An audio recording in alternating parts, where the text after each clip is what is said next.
So let's bow in.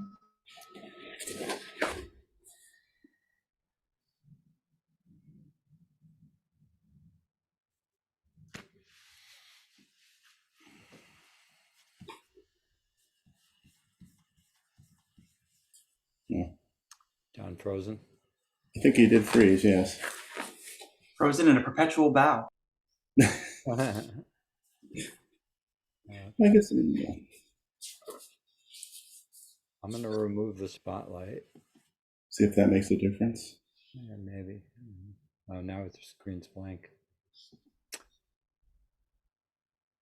You may have to sign back in. Yeah. Are you hosted? Are you the main? Either hosted or co-hosted.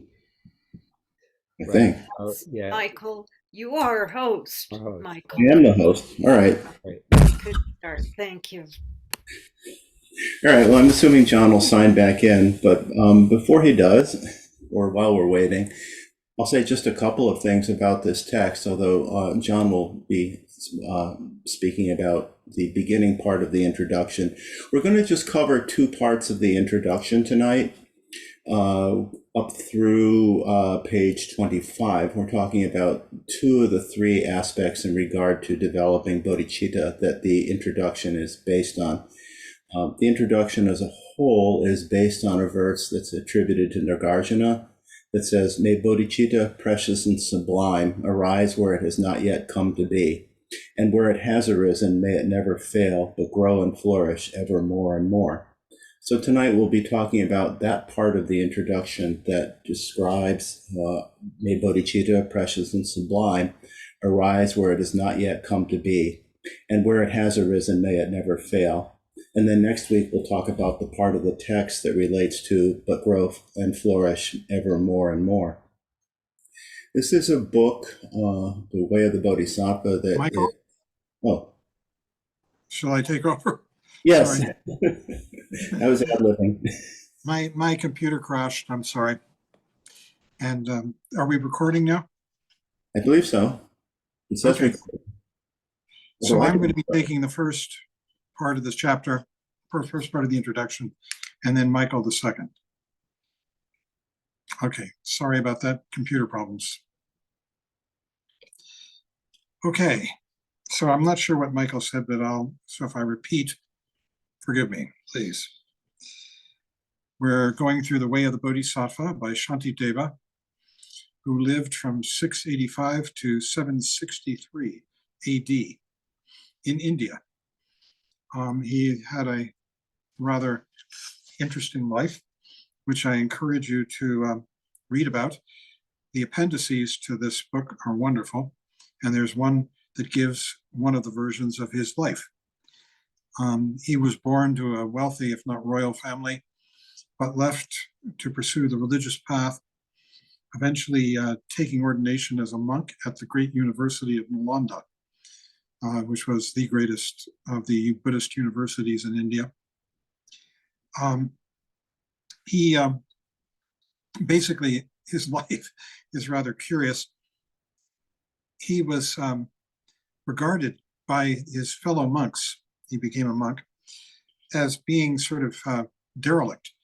In fact, they had a name for him, which basically means eats, walks, and, I don't know, goofs around. They thought that's all he did. And eventually, some of these monks decided to try and get rid of him. So what they did was they decided to have a situation where a lot of monks were invited to give talks. They figured that when he was invited to give a talk, he would run away. And they erected a big throne for him when his time came, and were very surprised to see him sitting way up high on the throne. He eventually, as he sat there, he gave a talk, and when he got to, which is pretty much the Bodhicharya Avatara, and when he got to the latter part of the text, what's now the text, he ascended off the throne, floated up into the air, and everybody was amazed. So that's a rough recounting of some of the highlights of his life, but you can read about it in the appendix to this translation. It's not quite good. I also encourage you to read all the appendices, they're very good, as well as the footnotes, which are terrific. So, this text is an exposition of the path of the Bodhisattvas, those beings who, turning aside from the futility and suffering of samsara, confusion, nevertheless renounce the peace of an individual salvation, which is what the Hinayana path, the Hinayana stage of the path is all about. And they vow to work for the deliverance of all beings and for themselves to attain supreme enlightenment of Buddhahood for the sake of all other sentient beings so that they can enlighten them. So it's a very selfless and giving and generous intention. So as such, Shantideva's work embodies a definition of compassion raised to its highest power and minutely lays out the methods by which this is to be achieved. It's an overwhelming demonstration of how concern for others, in a love that wholly transcends desire and concern for self, lies at the core of all true spiritual endeavor and is the very heart of enlightened wisdom. Shantideva was a member of the Nalanda monastic community, which, like the communities of Vikramashila, another great monastery, and Odantapuri, was a celebrated center of learning.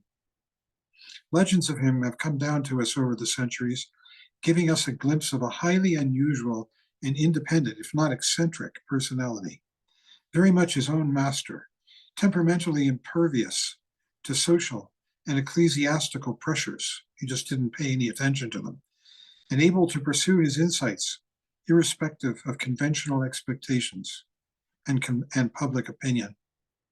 He just simply went his way.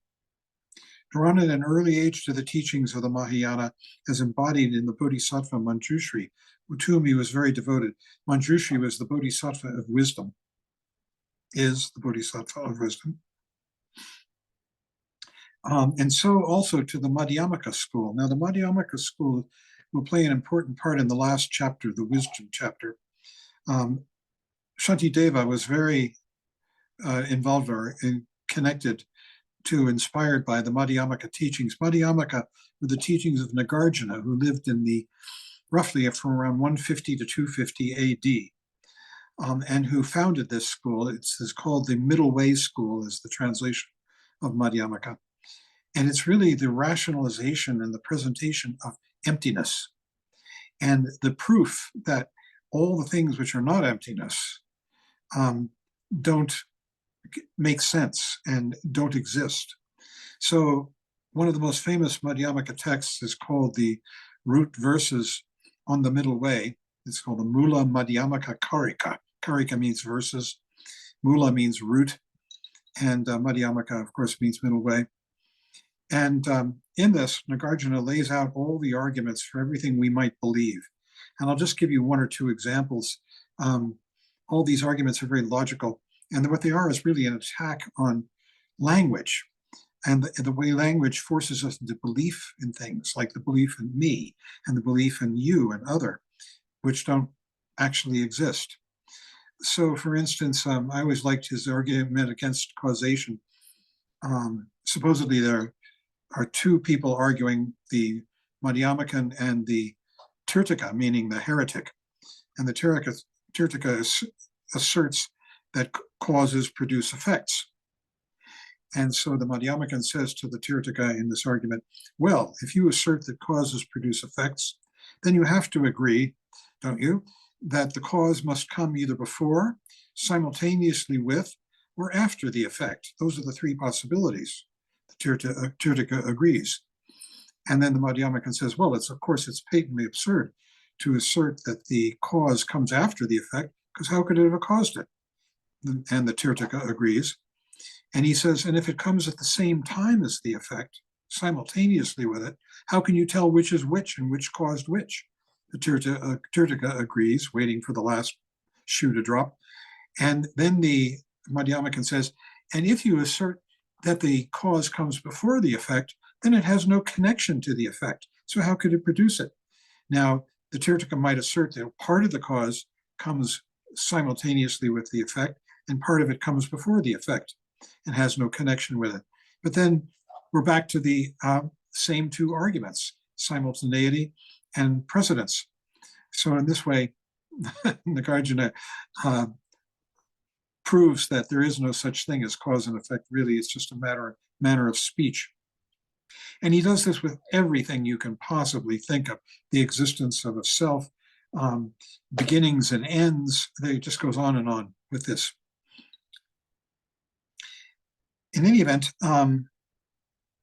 so Shantideva was a great Madhyamakan as well, and not a dry academic. Like Nagarjuna before him, he possessed a remarkable degree, the unusual combination of a powerful intelligence linked with a keen appreciation of the sufferings of the world and a deep sense of tenderness toward others. So this is all expressed in the Madhyamaka Avatara. The Bodhicharya Avatara, which means entering the way of the Bodhisattva. And this text is divided into roughly 3 parts and 10 chapters. The last chapter is just a concluding prayer of dedication. And the other 3 parts are 3 chapters apiece. The first part, chapters 1 through 3, is designed to stimulate the awakening of bodhicitta in the reader's mind, in the student's mind. And it's very inspirational about what bodhicitta is. And the titles of these are The Excellence of Bodhicitta, Confession, and Taking Hold of Bodhicitta. And confession has nothing to do with like a confession of sins.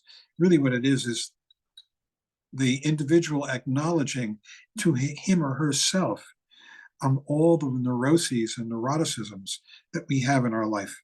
And they do it in the form of confession to another person. Part 2 is instructions on how to prevent the precious attitude of bodhicitta from being dissipated. This is chapters 4 to 6. Carefulness, vigilant inspection, introspection, and patience. And part 3, the ways in which bodhicitta may be progressively intensified, chapters 7 through 9. Diligence, meditative concentration, and the very famous chapter on wisdom, which is so powerful, and we're going to be getting to that last. So these 3 divisions, set forth in the introduction, I encourage you to write them down and their themes, so that as you go through the chapters, you'll be reminded of what these sections are about. It will be very helpful, I think. Now, the word bodhicitta in Sanskrit, bodhicitta is a Sanskrit word. Chitta means mind, and bodhi means awake, enlightenment. It's cognate with the word Buddha. The Tibetan for this is Changchup Sempa. Changchup means enlightenment, and Sempa means the mind of, the mind. So it's enlightenment's mind, and Pa is a nominative.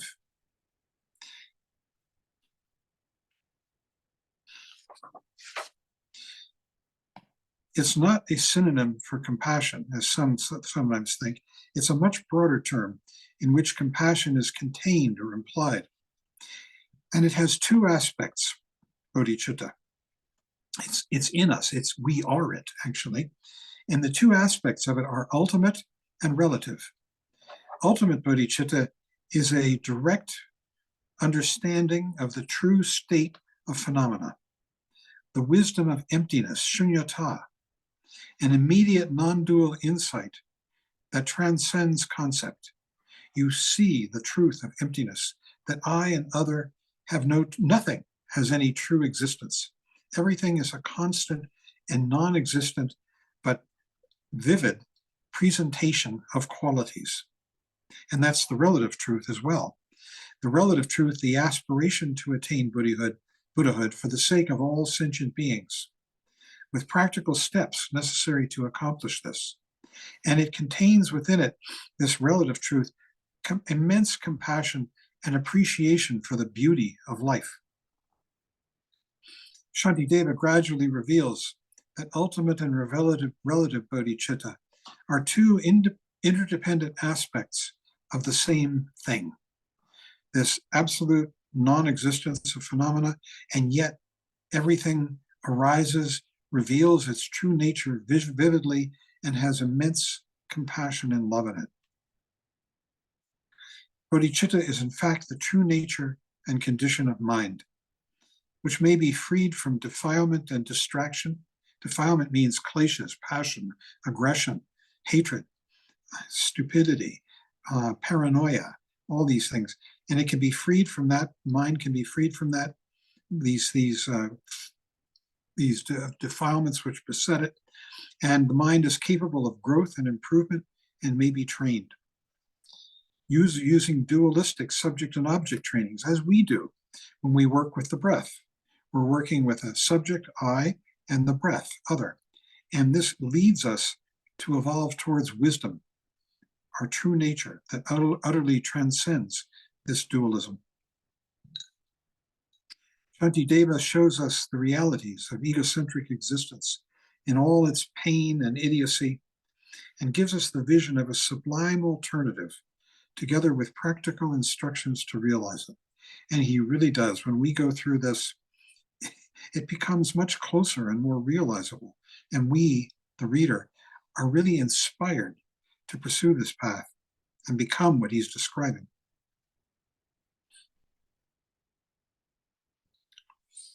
He says, indeed, given our immersion in duality, ego, and its objects, wandering in samsara from beginningless time, we can't even remember when it started, our wandering in samsara, and that an impulse towards perfect altruism and forgetting of self can arise at all seems nothing more short of miraculous.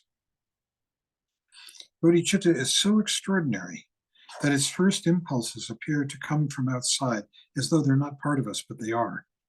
And there's this quatrain in the first chapter, number 5.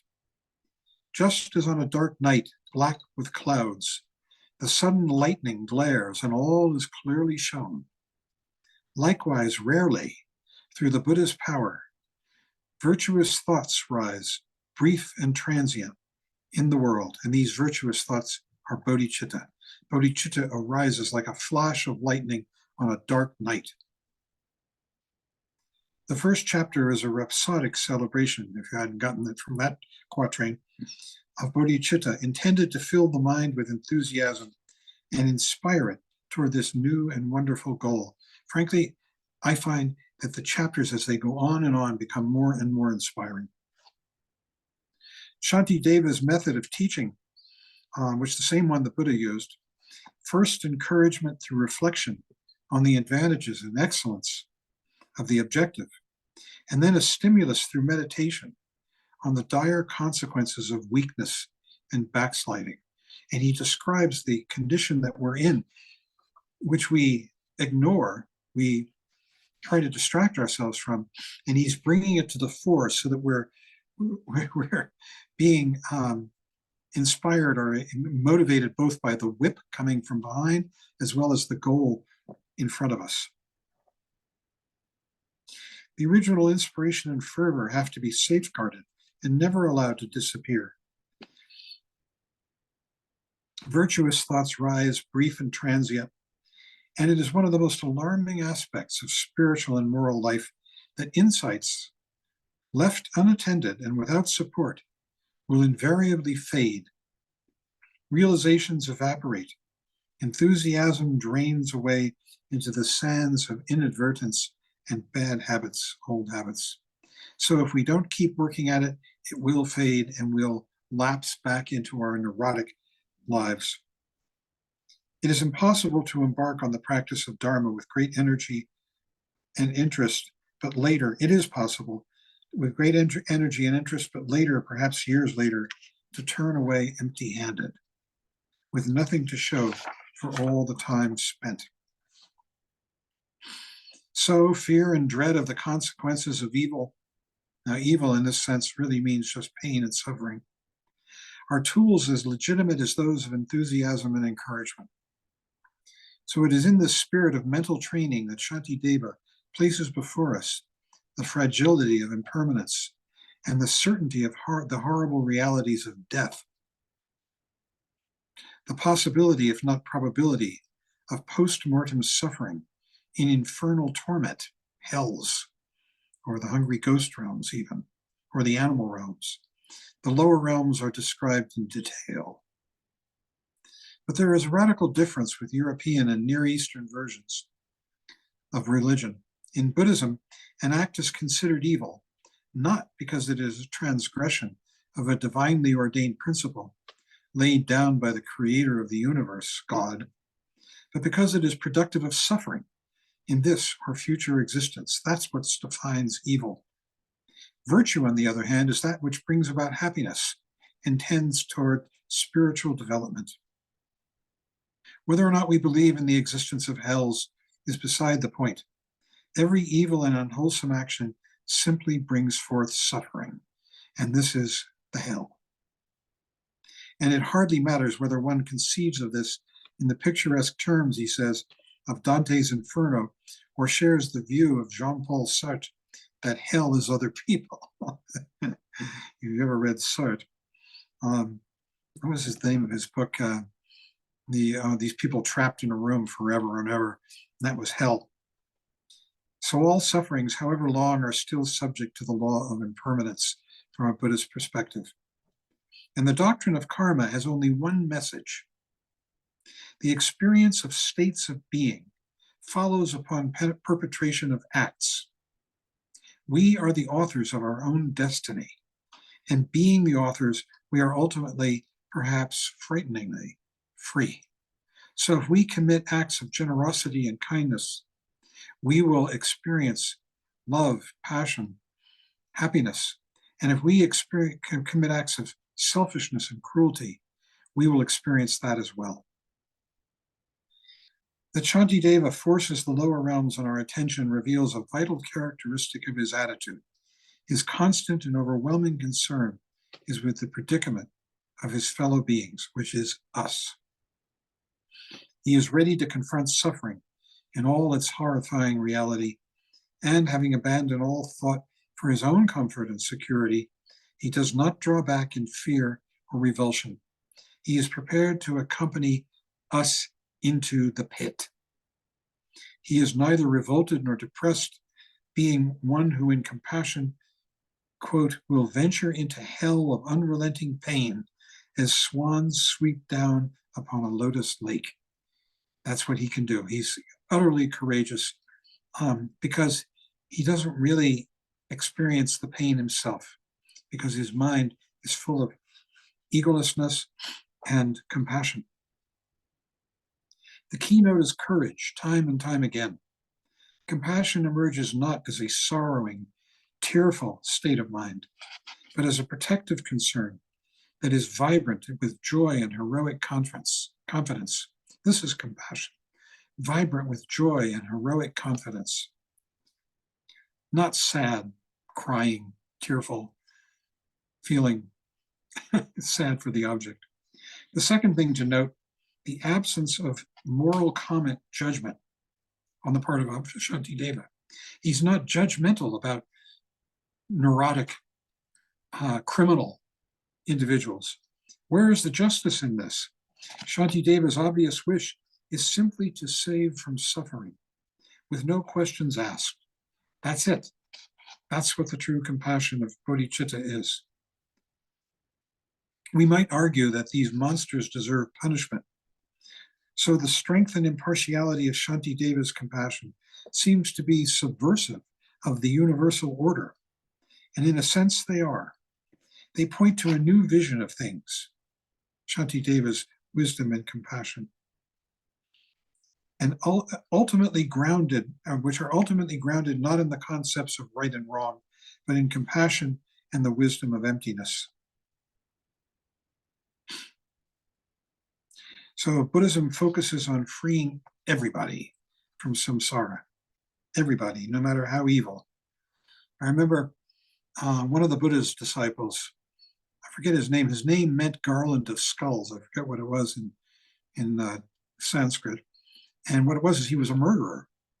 Oh, garland of fingers it was. He was a murderer. And when he killed somebody, he would cut off their fingers and string them on a necklace that went around his neck.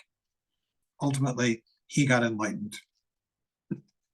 In samsara, the mind conditioned by the three poisons, ignorance, attraction, and aversion, can only respond egocentrically to situations. Samsara's, Shantideva's unconditional compassion draws our attention to the fact that the law of karma does not amount to a theory of human justice. Neither does it provide the basis for feelings of moral outrage or ethical superiority. In samsara, there can be no completely innocent victims. Buddhism teaches that the object of compassion is simply suffering itself. It would, after all, be absurd to withdraw compassion from the guilty, so-called, and reserve it only for the worthy, so-called, those assumed to be morally innocent, for the simple reason that in samsara, there are no worthy objects of compassion. For Shantideva, everybody's corrupt in one degree or another, self-centered. For Shantideva, since suffering is all pervasive, all beings at all times, and regardless of circumstances, are worthy of it.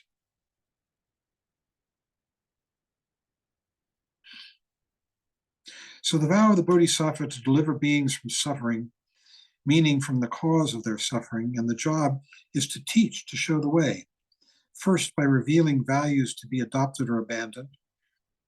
That's one thing the Bodhisattva does, is teaches us what values to adopt and which to throw away. And thus the means whereby wholesome and propitious existential states are produced. And then by teaching the wisdom whereby samsara is wholly transcended. So first, he teaches us how to be better people, more virtuous, so that we have better lives, happier lives. And then ultimately teaches us the wisdom to transcend good and bad altogether. This is the definition of Dharma, Shantideva's liberating message to the world. His teaching is profoundly optimistic. If suffering is the fruit of thought and action, it can be avoided. The realization that we are in a position to change ourselves and so shape our destiny logically leads to confession, the subject of Shantideva's second chapter. But this isn't a matter of breastbeating or exaggerated feelings of guilt. In Buddhism, confession is to be understood principally in the sense of open acknowledgement, primarily to oneself, of past behavior. It is only when we become conscious of our former actions and behavior patterns that they can be changed and a new direction taken. So if you go to a daton or even a wikton, you will be given a meditation instructor. And one of the purposes of that relationship with your meditation instructor is that every morning you'll take the vows, or not, as you choose. But if you take a vow and then break it during the day, you have to go to your meditation instructor and confess. And this confess is not a matter of confessing guilt or sin with great feelings of self-attack and guilt. Rather, it's bringing your actions to awareness. So one of the examples I use is that, you take the vow not to take what isn't offered to you. But in the morning, you go into the shower and you forgot your soap, and somebody left their soap sitting in the shower. And so you figure, what the heck, nobody's looking, and you use that other person's soap. You've broken the vow, and you're enjoined then to go to your meditation instructor and confess. And the meditation instructor isn't going to say, oh, now you have to do 10 Hail Buddhas and feel very guilty. They're just going to listen.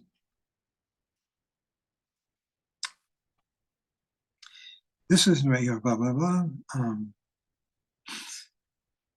So while Shantideva declares his guilt to the Buddhas and the Bodhisattvas, he does not ask them for forgiveness. That's not the point. They are invoked as protectors and the supreme witnesses of his self-disclosure and resolve. It is in their presence that an old course comes to an end and a new one begins. And so, borne on the wave of elation and confidence, supported by the glorious vision of the attainments of the Buddhas and great beings of the past, this is us and him, spurred by the realization that time is short, and boy is it ever, and stakes high, Shantideva is impelled in chapter 3 toward commitment to the Bodhisattva path. In words that have since become the standard formula in the Tibetan tradition for the taking of the Bodhisattva vow. And here are stanzas 23 and 24 from this chapter 3. Just as all the Buddhas of the past have brought forth the awakened mind, and in the precepts of the Bodhisattvas step by step abode and trained. Likewise, for the benefit of beings, I will bring to birth the awakened mind, and in those precepts, step by step, I will abide and train myself. So, Michael, take it away.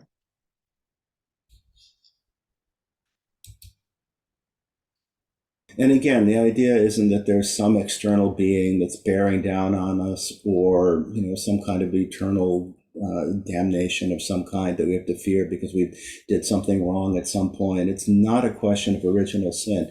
We can literally look at it in terms of our psychological states from day to day and the kinds of states of mind that we find ourselves in.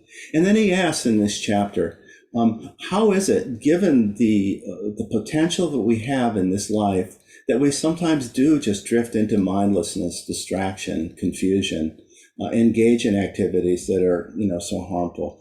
And again, in this chapter on carefulness, he says, I am as if benumbed by sorcery, as if reduced to total mindlessness. I do not know what dulls my wits. Oh, what is it that has me in its grip? And then he answers in the next verse. It's the kleshas, anger, lust, these enemies of mine, passion, aggression, and ignorance. And he says, when you actually look at the nature of passion, aggression, and ignorance, when we actually look at the nature of the kleshas, that as he says, they're limbless and devoid of faculties. They have no bravery, no cleverness. How have they reduced me to such slavery? And the answer is they dwell within our minds, that we have come to, although we can recognize when we look, the kleshas are just thoughts, that these emotions are just fleeting experiences, intangible, in a sense, ungraspable. But how do they become powerful? It's because we allow them to do so. They're powerful in one sense and absolutely powerless in another. And Trungpa Rinpoche, in The Path of Individual Liberation, talked about pretty much the same experience. This is from the chapter on the power of flickering thoughts, where he said when we project ourselves into a situation or into a particular world, we begin with a very small and minute shift of attention. And from that, things become enlarged and exaggerated. Sudden dramas such as murdering somebody or creating immense chaos begin on the level of minute concepts and tiny shifts of attention. The first little hint of dislike or attraction for somebody eventually escalates and brings on a much more immense scale of emotional drama or psychodrama. So the point of this chapter on carefulness is to really see that the arena is the mind itself. That Shantideva points out how we're willing to bear all kinds of hardships for less important external things, the conventional realities in the world, but are often less willing to deal with whatever hardship there is in terms of working with our own minds. And yet we come to understand that our destiny lies, as it says in the introduction, that our destiny lies in the way we're able to order the workings of our mind. It also points out how Shantideva uses pride as an antidote to our tendency to become complacent or discouraged, that we can actually rouse ourselves. And altogether in this chapter, he really stresses the degree to which the defilements, the kleshas, passion, aggression, and ignorance, coming to understand them as enemy. This is very much like teaching that I heard once by Khandro Rinpoche, where he talked about the fact that too often we come to identify with the kleshas, and we think the kleshas actually work for us, that we think that we have some kind of power, or through becoming angry, or that we'll ultimately get what we want through engaging in passion, or that we can numb ourselves out with ignorance and somehow get through life that way. And what Shantideva is doing in this chapter on carefulness, which we'll see when we read through verse by verse, is really making it clear the degree to which the kleshas, primarily passion, aggression, and ignorance, this way of relating to the world, ultimately brings suffering, and the way in which they truly reduce us to misery when we're unclear about them. So the point here is that once we become clear that the problem is the mind, in other words, how we relate to our experience, how we relate to what comes up in our day-to-day life, then we're faced with the simple, as it says in the introduction, the simple but difficult task is to become more aware of how thoughts emerge and develop. And this is the material involved in chapter 5, vigilant introspection. And again, this chapter, carefulness, and this chapter, vigilant introspection, really relate to the paramita of discipline primarily.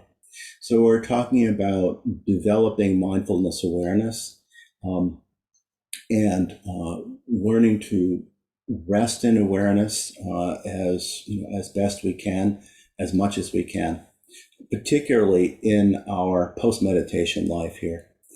So the good news in in terms of the vigilant introspection chapter is that the mind can be trained, that we can tame our minds. And this is the quote, near the beginning of that chapter. If with mindfulness as rope, the elephant of mind is tethered all around, our fears will come to nothing, and every virtue will drop into our hands.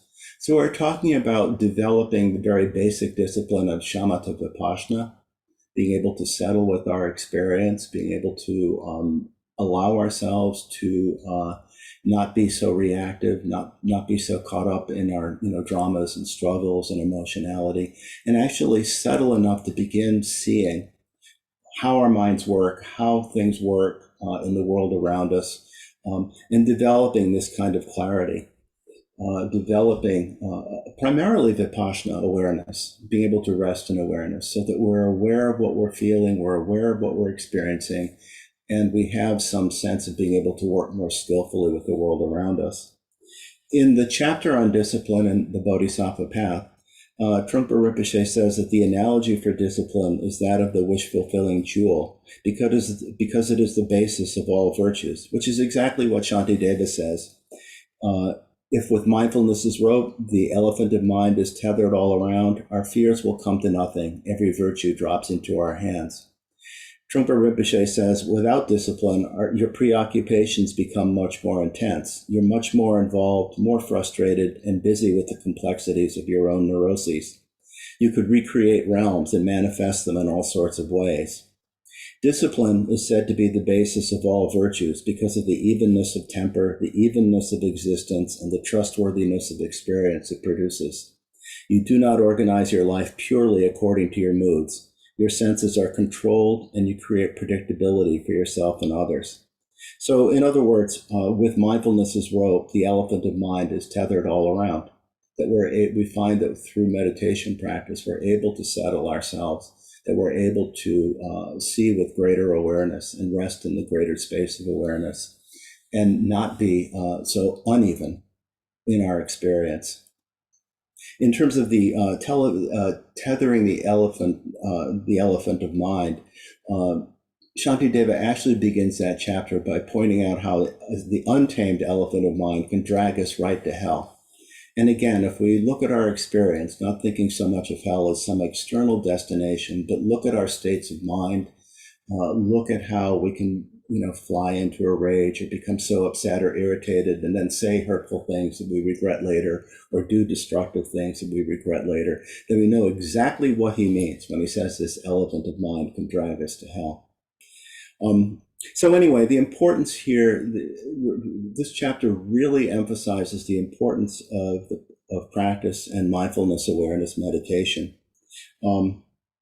As Shantideva says, for all anxiety and fear and pain and boundless quality, their source and wellspring is the mind itself. So by settling the mind, learning to work with our minds, we develop the awareness that allows us to have a choice rather than just giving in to the momentum of our habits and the momentum of our emotions and the momentum of our, the elephant of our mind when it's untethered. I'll say this, that there are verses in this text that I still struggle to understand. There are other verses that are just incredibly profound, and you could give an entire talk on just a single verse.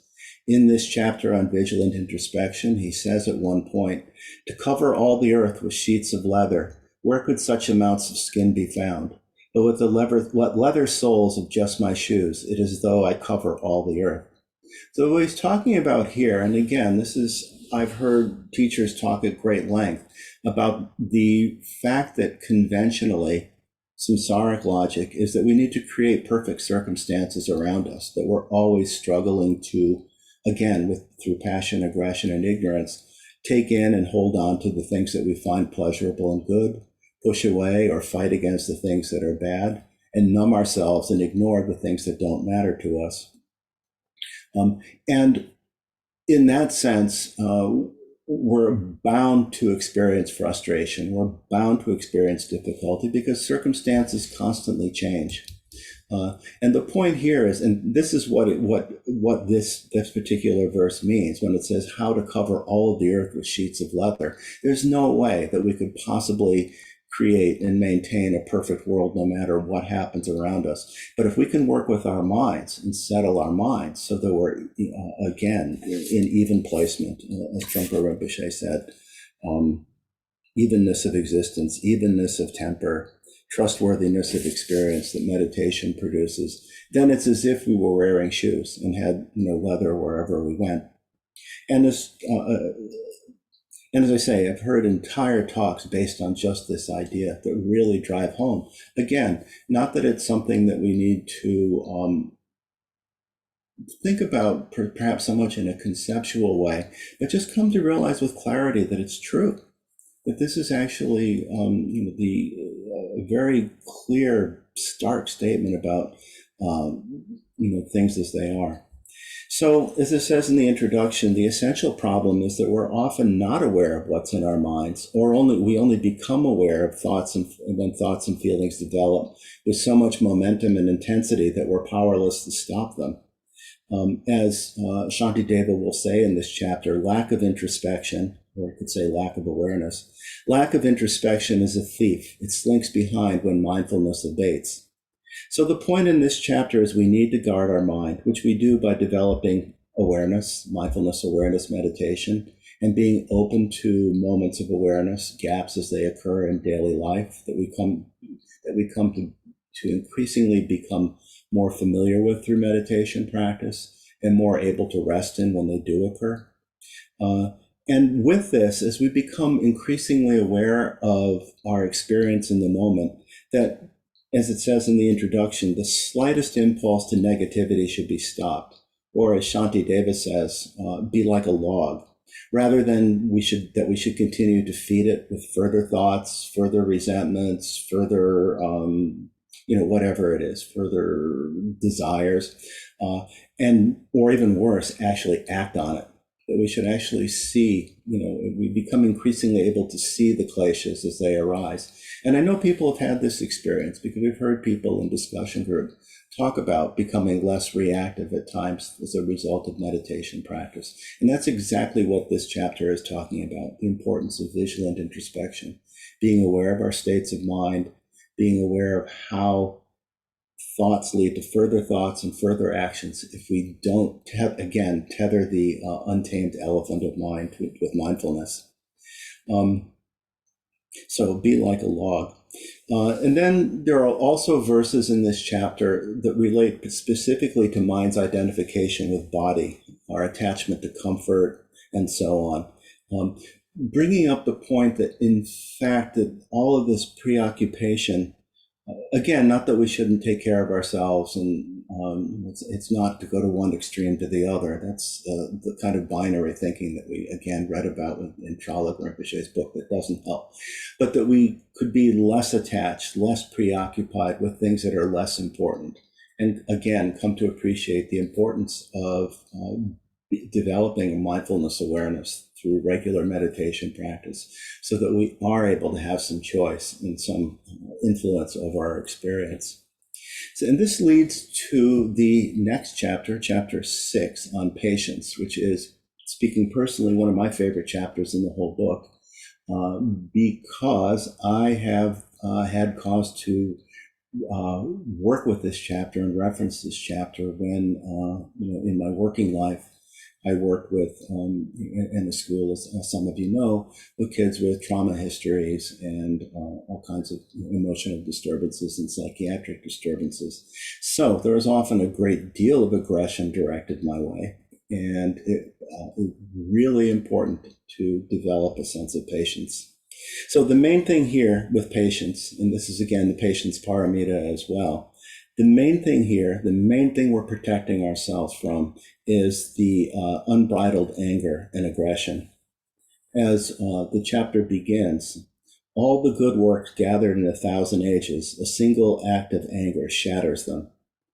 And this chapter 6 on patience goes on to say, no evil is there similar to anger, no austerity compared with patience.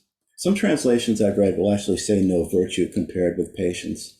But I can see why they use the word austerity, because one aspect of this chapter, and there's a great deal of depth in it, but one aspect of the chapter is developing the skill to be able to bear with difficulty without aggression.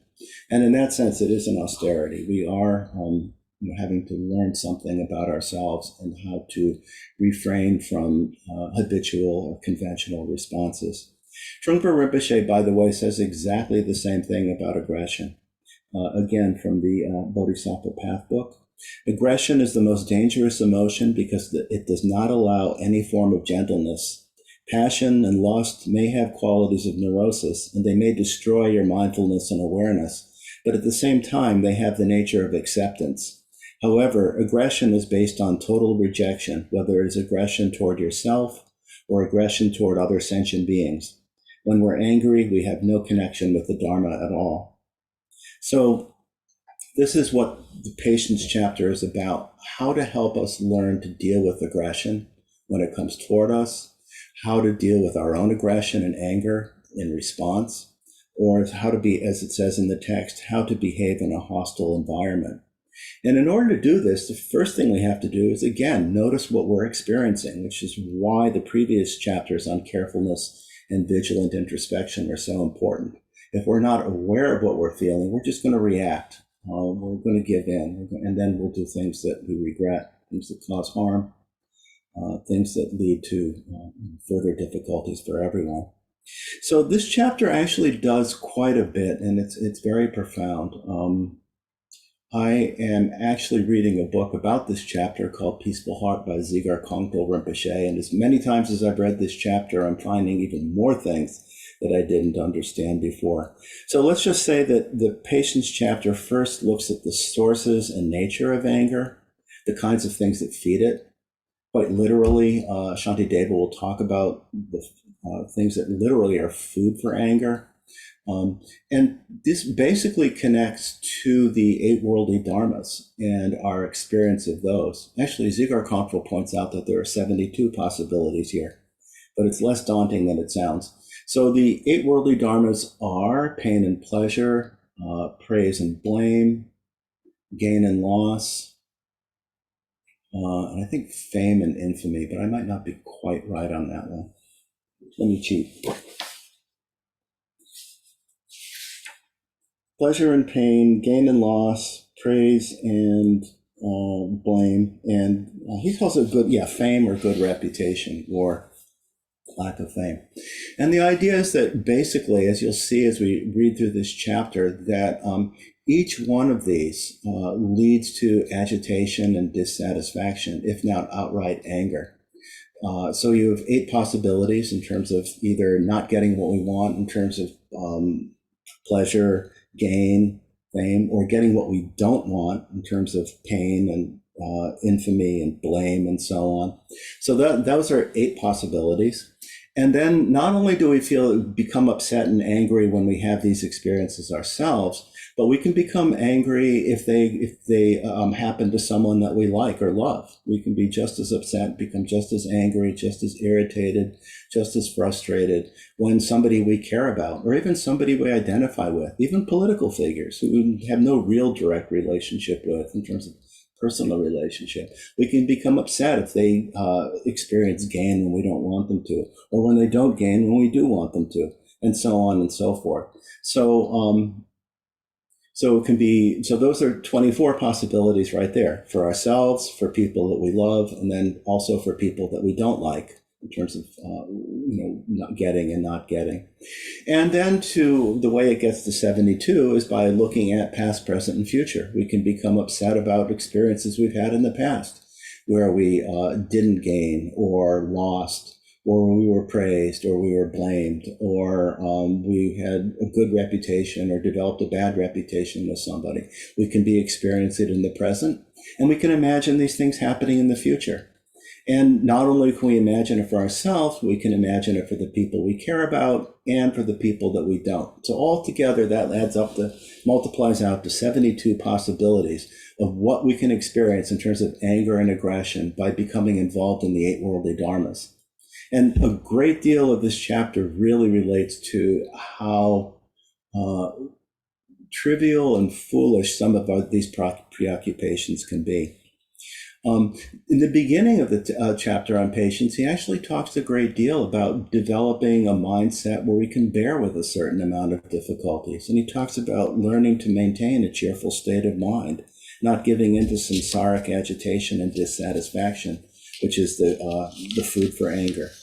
And why does he say this, or how does he say this? He says, dejection never brings me what I want. My virtue will be warped and marred by it. If there's a remedy when trouble strikes, what reason is there for dejection? And if there's no help for it, what use is there in being glum? So the point is to develop our ability to bear difficulties without aggression, without reactivity. And a lot of the rest of the chapter really, on patience in particular, for those of you who are, especially those of you who are trained as therapists, really I could say is a great deal of very similar to cognitive behavioral therapy, in that he looks at the kind of erroneous thinking that leads to anger, the ways in which we identify with things when we don't have to, the way in which we project things that we don't have to, the way that we imagine things that we don't have to, and get ourselves worked up.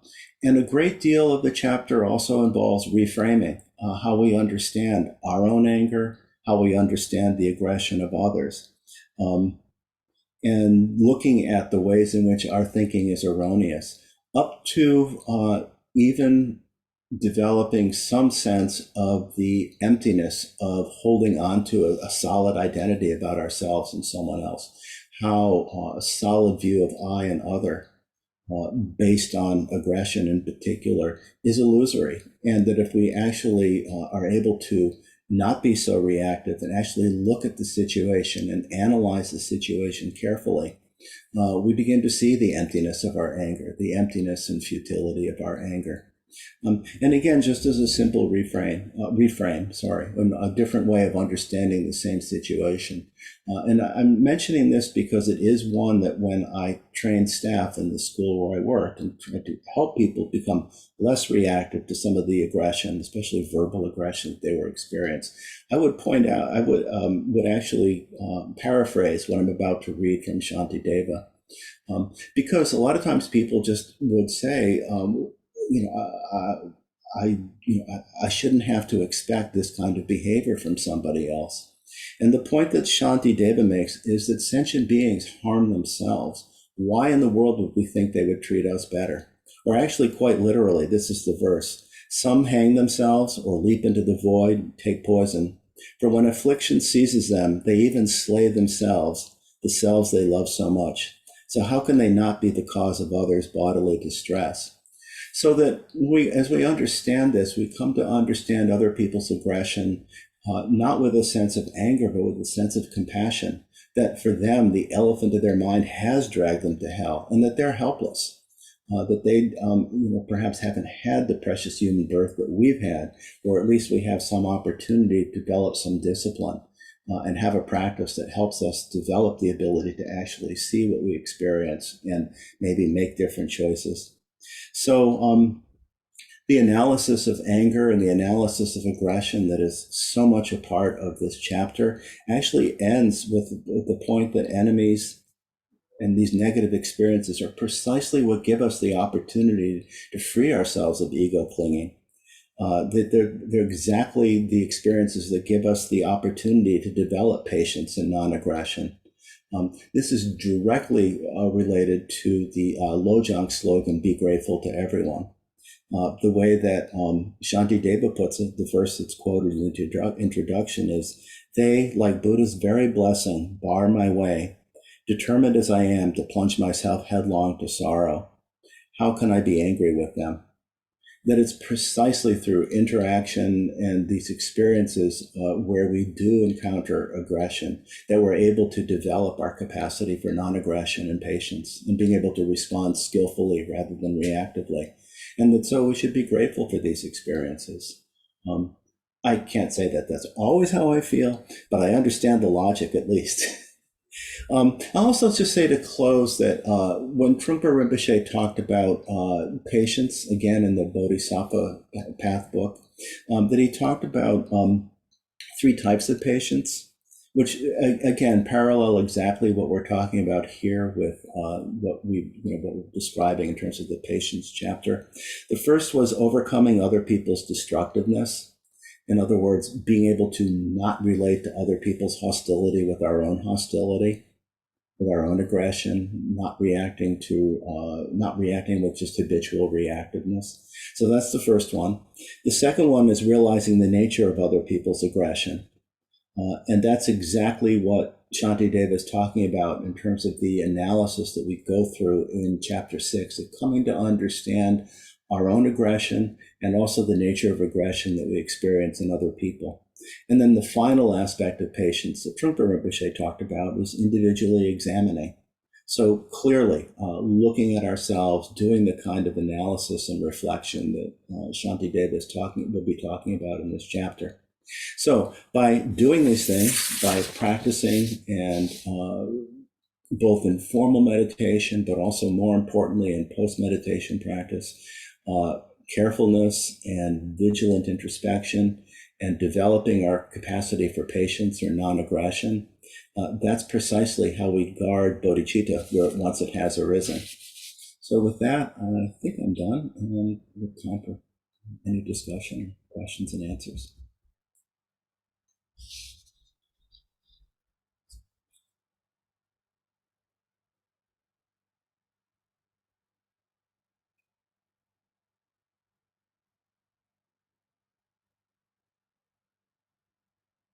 Maybe sitting a moment in vigilant introspection.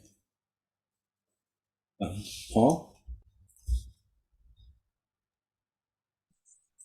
First, I'd just like to say thank you so much. That was beautiful, very enriching and enlightening. Just going back to the beginning, I just had a couple of questions, and they don't jive with all that beautiful stuff, the part just now. So initially, John had mentioned that when Shantideva was speaking and on the throne, and he arose up and ascended into the air. When I read or hear of those statements like that, should I take them figuratively or metaphorically? Like he rose in consciousness, or should I see it as an overcoming of the physical laws of gravity?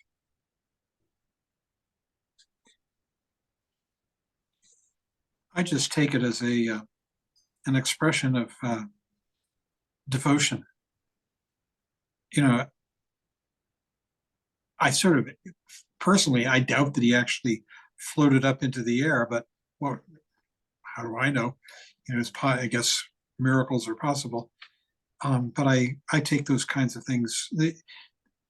I've read them before in other contexts, Buddhist contexts, similar kinds of descriptions.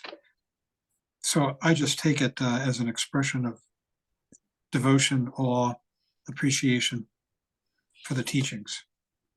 Yeah. Personally.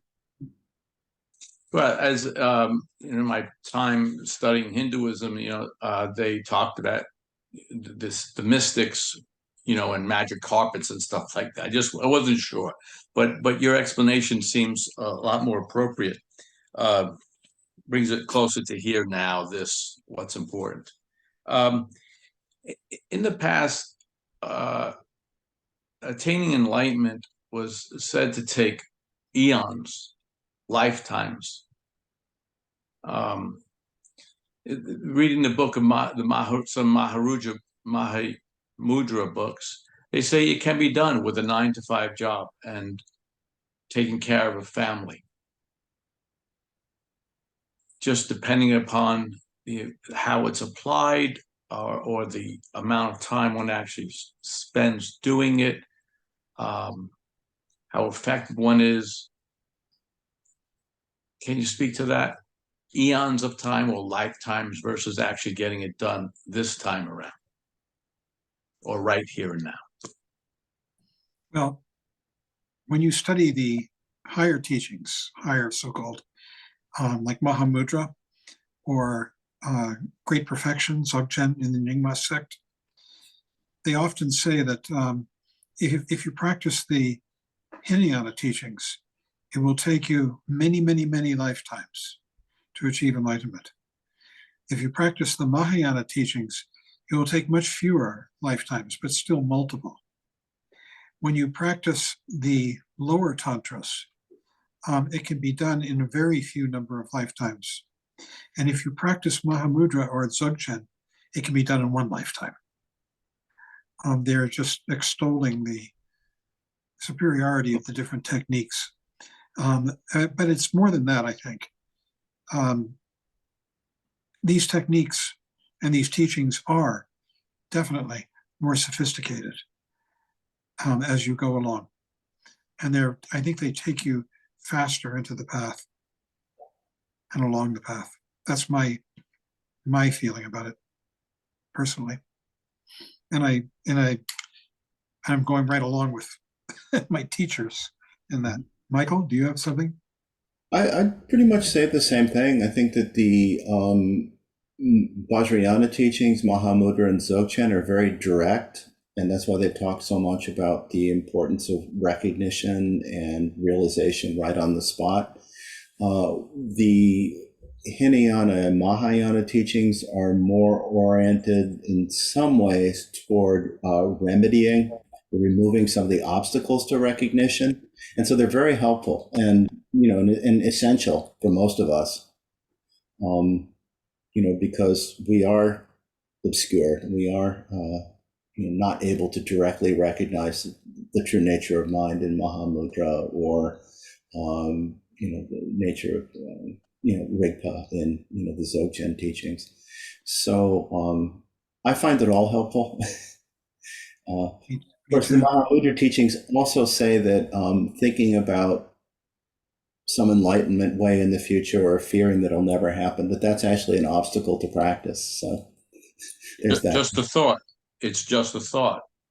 Yeah, and it just again, it leads to more agitation of mind or some fixation on some kind of imagined goal, as opposed to just simply being able to settle into reality.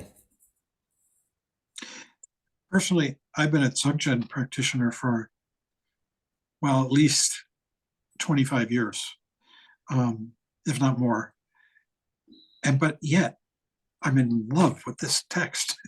It's so powerful and so useful and so instructive that I think it really will help us move along the path much faster, in spite of the fact that this is supposedly a Mahayana text. But you have to realize, too, the ultimate sort of teaching of both Mahamudra and Dzogchen is that we already are enlightened. So there is no path, Well, Shantideva is saying that our nature is enlightenment, bodhicitta, awakened mind, So it's very in tune with these higher teachings. This text is just stunning, I think, myself.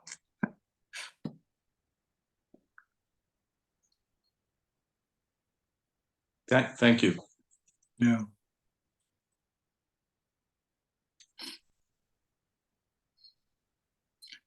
Who else? I can't see the whole panoply of people, so Michael, you'll have to Okay. identify people who have their hands up.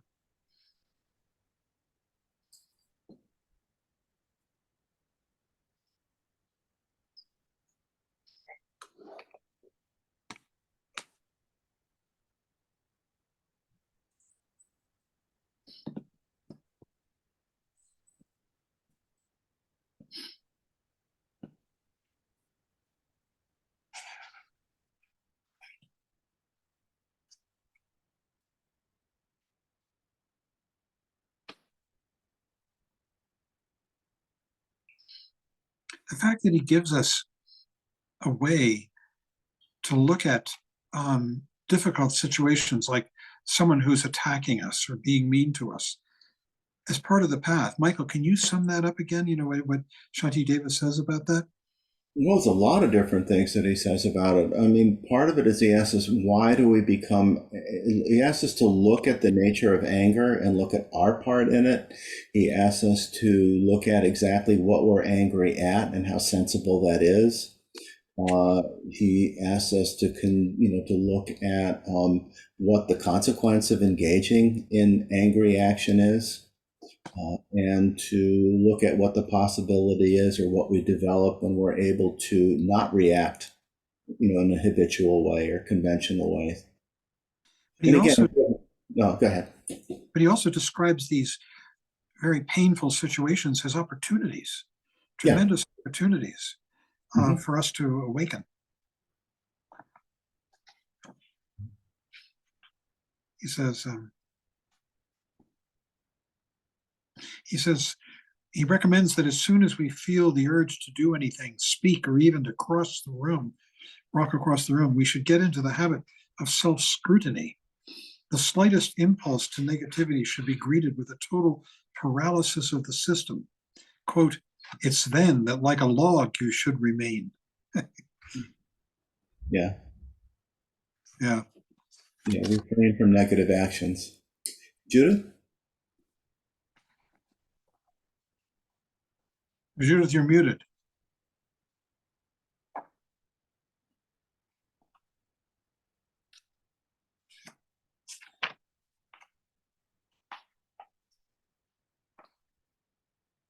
Still muted. Wait a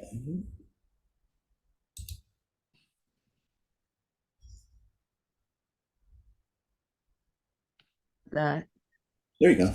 that I love the positivity and the hopefulness. Although hope is something I'm not too in favor of, along with the Buddhist attitude. But it's just a kind of exciting way to look at experience, and he's so positive and so encouraging. Mm. The positivity is so encouraging.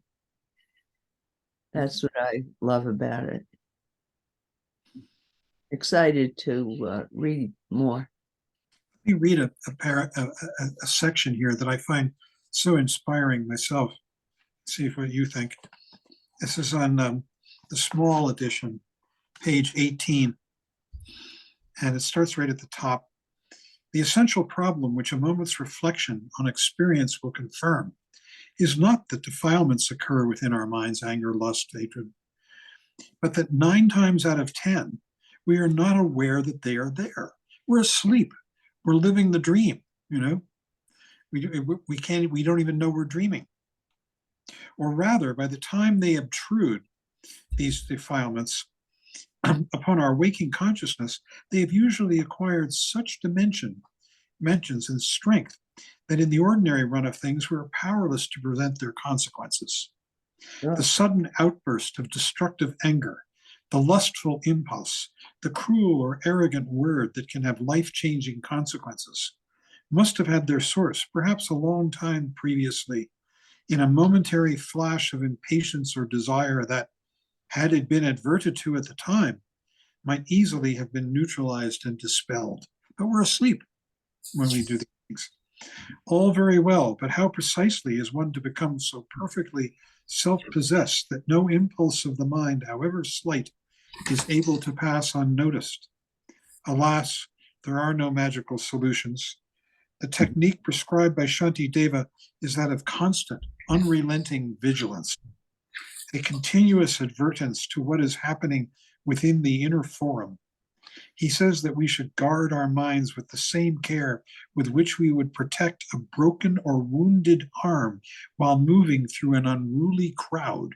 Now, there's an image. We should protect our minds in the same way that we would protect our broken or wounded arm while we're moving through an unruly crowd. And here again, the educative methods of fear and encouragement have their place. Shantideva recommends that as soon as we feel the urge to do anything, to speak, or to even to walk across the room, we should get into the habit of self-scrutiny. The slightest impulse to negativity should be greeted with a total paralysis of the system. I mean, we're asleep through so much of our lives, dreaming. That person said this to me, I'm going to say that to them, and whatever it might be. Don't even know we're doing it.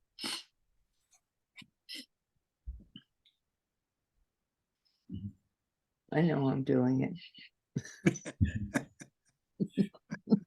We all catch ourselves sometimes. Philip.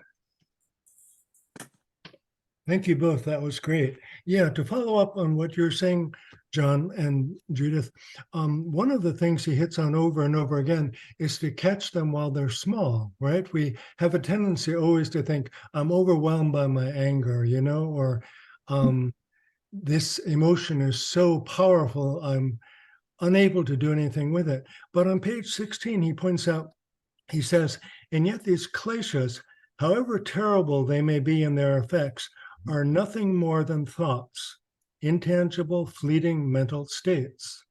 Mm-hmm. There's nothing to them.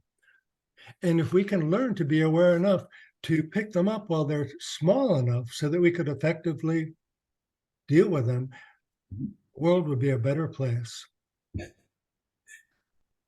There again, as I said before, when I would do training where I used to work, I would talk to people about exactly that, trying to catch things while they're small, because when they develop momentum, it gets much harder to stop them.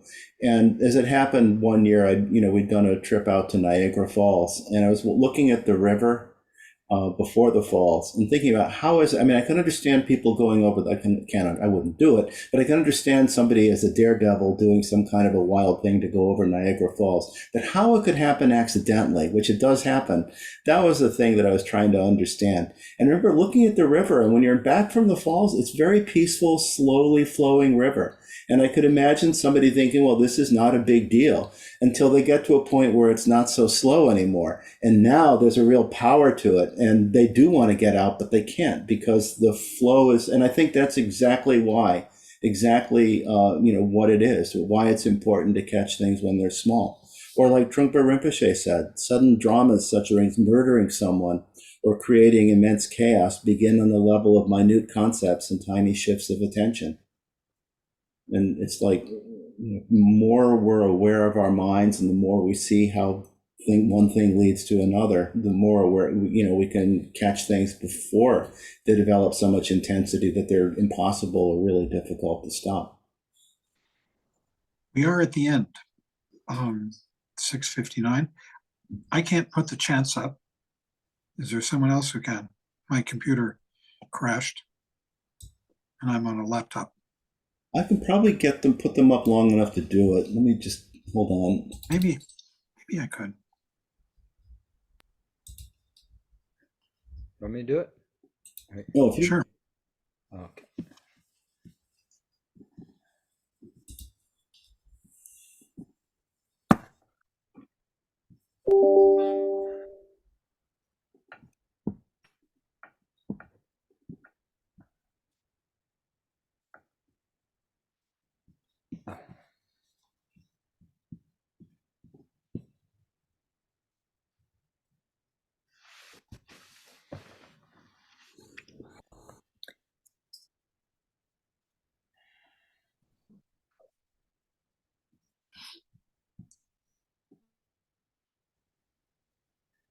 Would you like me to do the chants? Okay, I'm Yes, sorry. please. Sorry, I was waiting for you. I'm sorry. That's okay. We will end with a prayer for peace and by dedicating the merit earned by our practice to the benefit of all sentient beings.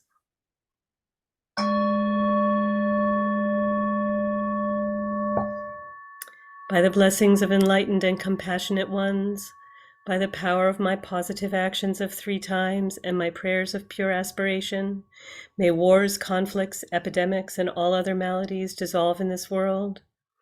And may the earth and all who live on this earth enjoy the abundance of well-being. May all learn to live lovingly with each other.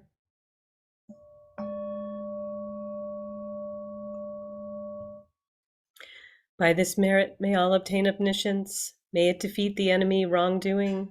From the stormy waves of birth, old age, sickness, and death, from the ocean of samsara, may I free all beings. By the confidence of the golden sun of the great East, may the lotus garden of the Rigdon's wisdom bloom. May the dark ignorance of sentient beings be dispelled. May all beings enjoy profound, brilliant glory.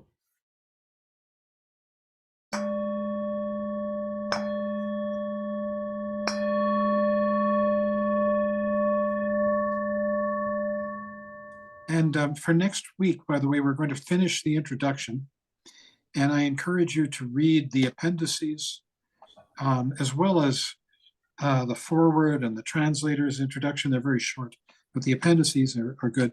And we'll discuss all that.